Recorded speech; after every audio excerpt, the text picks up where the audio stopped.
How's it going, everybody? It's Charlie and welcome back to another video on the Chatting Leeds YouTube channel. Hope everyone's doing alright today as always. So apologies for the lack of content since that Wolves game.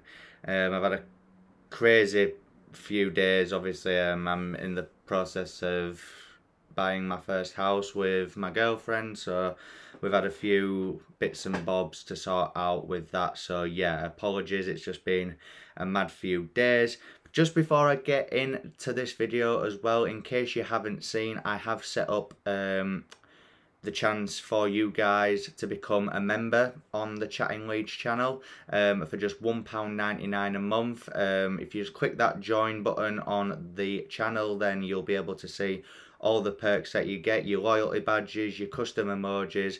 I'll prioritise any comment made on a video by a member or a live stream or anything like that, and I will follow every member on social media as well. So if you haven't checked that out, go check it out. Only do it if you can afford to do so, of course, but it would really mean a lot for you to help support the channel.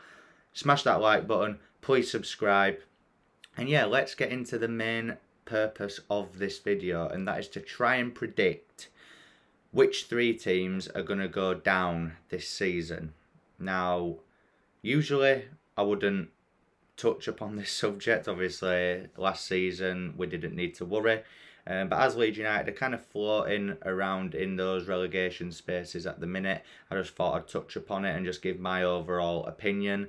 I have said pretty much all season, even at the worst times under Bielsa, that Leeds United would survive. I still stand by that. Even now under Marsh, I think the start that Marsh has made to life at Leeds United, if we exclude that Aston Villa game, has been really positive. The Leicester game, even though we did lose out 1-0, that was a real insight into how Jesse Marsh is going to approach things. The tactical differences were just clear to see in terms of his pragmatism at the back, and how he likes to press in numbers rather than do this man-to-man marking, which inevitably cost Bielsa his job, in my opinion. His stubbornness to not change tactics against certain levels of opponent. Leicester was a really good game for Jesse Marsh. As I said, we won't talk about Aston Villa because that was just shocking. I think whoever was in charge, Leeds had played that bad that night. It was just one of them. And then, you know, the amazing result against Norwich, the late winner, and then the amazing comeback against Wolves. So, you know, 6 points out of a possible 12, which for me is a fairly decent return, especially given the circumstances of when he's come in and how long he's got. I think the next two games for Leeds United are going to define our season. Southampton at home after the international break, and then we've got fellow relegation strugglers Watford away. Watford's home form is shocking. They're actually better away from home, which is quite strange really, but it is what it is. So hopefully Leeds can take advantage of that and get 3 points at Vicarage Road. But first up, we've got Southampton at Ellen Road. Now, Southampton are a weird one because they have had a good season. They were in the top half of the league, but recently they have dropped off. They've lost the last few games against teams that they should be beating, really. So that gives me confidence, especially at Ellen Road as well, and especially off of the back of those two amazing wins. I do think we'll get at least a minimum of 4 points out of the next two. I think if we're being sort of realistic, we've got to look at it as a point against Southampton at least, and then a win at Watford.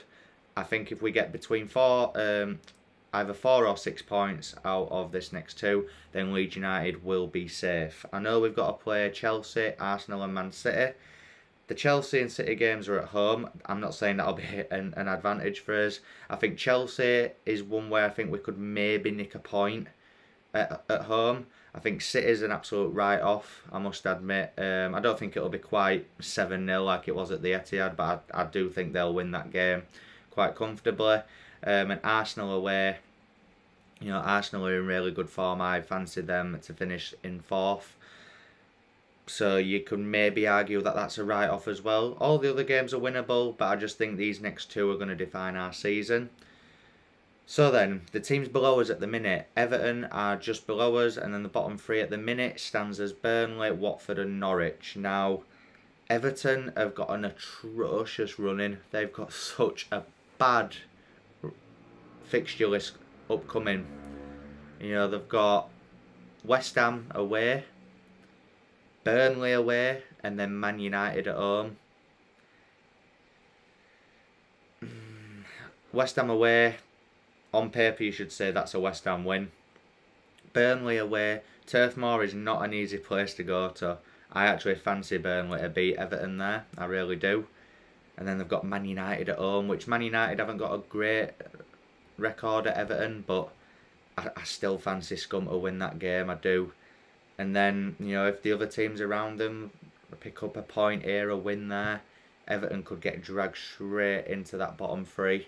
I fear for them, I really do. The only reason why I would be happy to see them go down is because of a certain Mr. Frank Lampard, who cannot admit when he's beat, admit that he's well beaten. That interview after Crystal Palace was shocking. If I were an Everton fan, I'd have been fuming. You know, if Marsh had come in and just blamed it all on players, it'd have just ruined his chances of the Leeds fans liking him at all. So I can only imagine what life is like as an Everton fan at the moment. They really must be awful. Somehow though, I do think they will just survive, just because of the quality that they have compared to the other teams, like of Alan, Decore, Ale, Van der Beek, Richarlison, Calvert-Lewin, just to name a few. But saying that though, if the results go as I think they will, they could be well in that bottom 3. But just because it's Everton and the stature of the club, look, you're never too big to go down. Leeds went down, Newcastle have been down, West Ham have been down, Villa as well. But there's just something about it where I think Everton will just survive. Which means that I do think the bottom 3 is going to remain as Burnley, Watford and Norwich. Let's not talk about Norwich, they're done. Like, they are absolutely done. Watford's away form could, and that is only a massive could, keep them safe. I just think they're too far in it now to even have a chance of getting out. That 18th spot for me is between Burnley and Everton. I know I've just said Everton, I can see just surviving, but it really would not surprise me if Burnley just do a Sean Dyche as always, and Dyche manages to keep them safe. I think that Burnley-Everton game at Turf Moor will be huge. I think whoever wins that game will survive out of those 2, in my opinion. A draw, and you think, well, depending on how the table looks, you can make your prediction there. But I think whoever wins that game, if someone is to win that game, that team survives for me. I think it's as simple as that. I think it's going to be a really exciting, well, I say exciting, it might not be for us, you never know, but I do think Leeds will be well okay in this relegation fight, I do.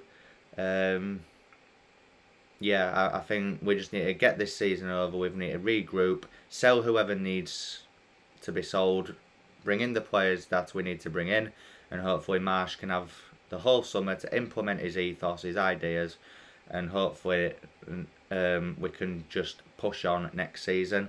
So yeah, just to conclude, I think the bottom 3, if I'm speaking right now, right this second, will be Burnley, Watford and Norwich as it is now. But hit me up in the comment section down below, guys. Who do you think are the 3 teams that are going down this season? Smash that like button. Please subscribe. And if you haven't already, check out the membership perks on the channel. And if you can afford to do so, please help support the channel. And I'll see you in my next upload, people. Thanks very much, and I'll see you in a bit.